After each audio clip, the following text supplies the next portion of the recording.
Olá, sejam muito bem-vindos. Hoje a gente vai mergulhar fundo em uma das virtudes mais importantes que existem e que talvez seja a mais atacada, sabe? Especialmente em tempos de crise.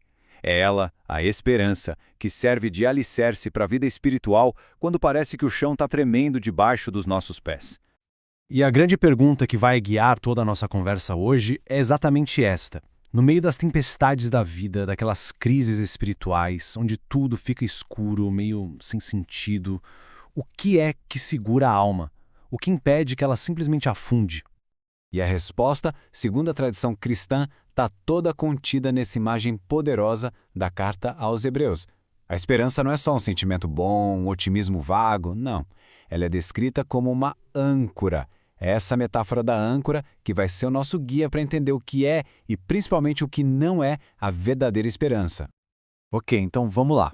Se a esperança é uma âncora, a gente precisa entender do que ela é feita, certo? O que é de fato essa virtude quando a gente tira todos os clichês e os mal entendidos da frente? Bom, aqui está a definição mais formal, mas o pulo do gato está nos detalhes. A esperança teologal não é sobre a gente, sobre a nossa capacidade.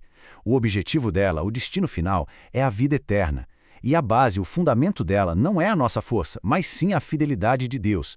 É, no fundo, um abandono total e confiante em alguém que fez uma promessa e que é fiel para cumprir. E para entender bem o que ela é fundamental saber o que ela não é. A gente não está falando de otimismo, de pensamento positivo, nem de ficar esperando que as coisas aqui na Terra deem certo. Não é isso. A esperança teologal é sobrenatural. O horizonte dela é o céu, e ela muitas vezes começa a brilhar justamente quando as esperanças humanas parecem se apagar por completo. E olha, ela não anda sozinha. É como se fosse um tripé, sabe? A fé nos dá a capacidade de conhecer as promessas de Deus.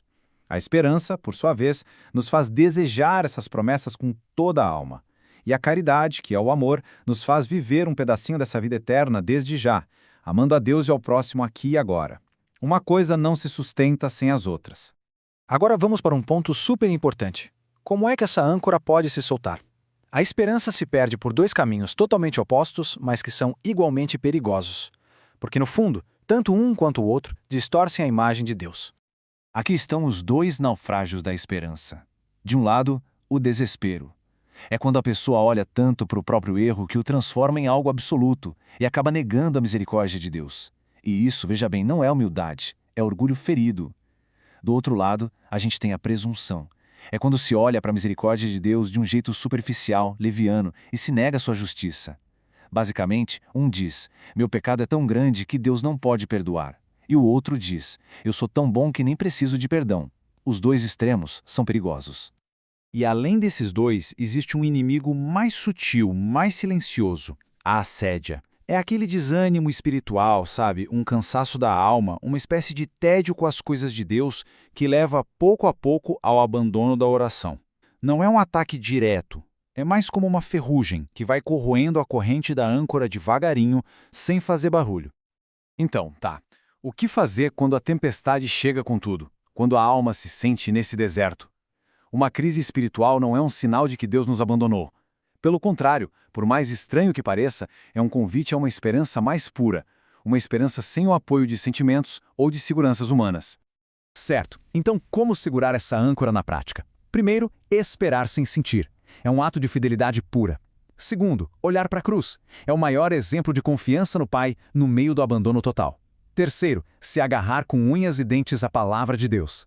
Quarto, não abandonar os sacramentos, de jeito nenhum, mesmo na aridez. E quinto, paciência. A pressa é inimiga da esperança. É preciso saber esperar.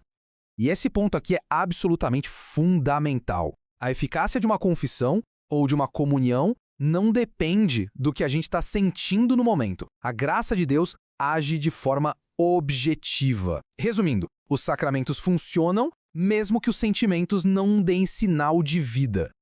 No final das contas, é sempre para o Calvário que precisamos olhar.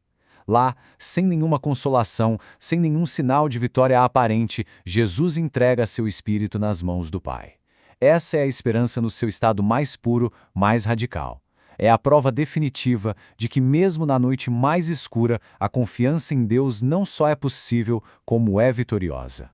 E então, o que acontece depois que a tempestade passa e a alma consegue perseverar? A crise, quando é atravessada com esperança, nunca, jamais é inútil.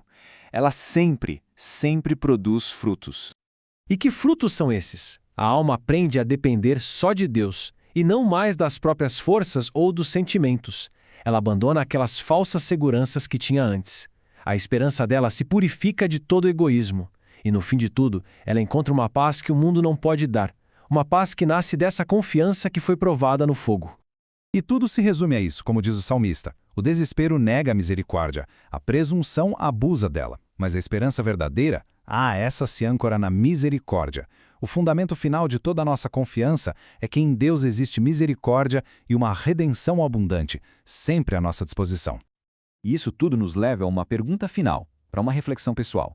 Em meio às tempestades da vida, do dia a dia, nas crises grandes e pequenas, onde, afinal, está fincada a âncora da alma?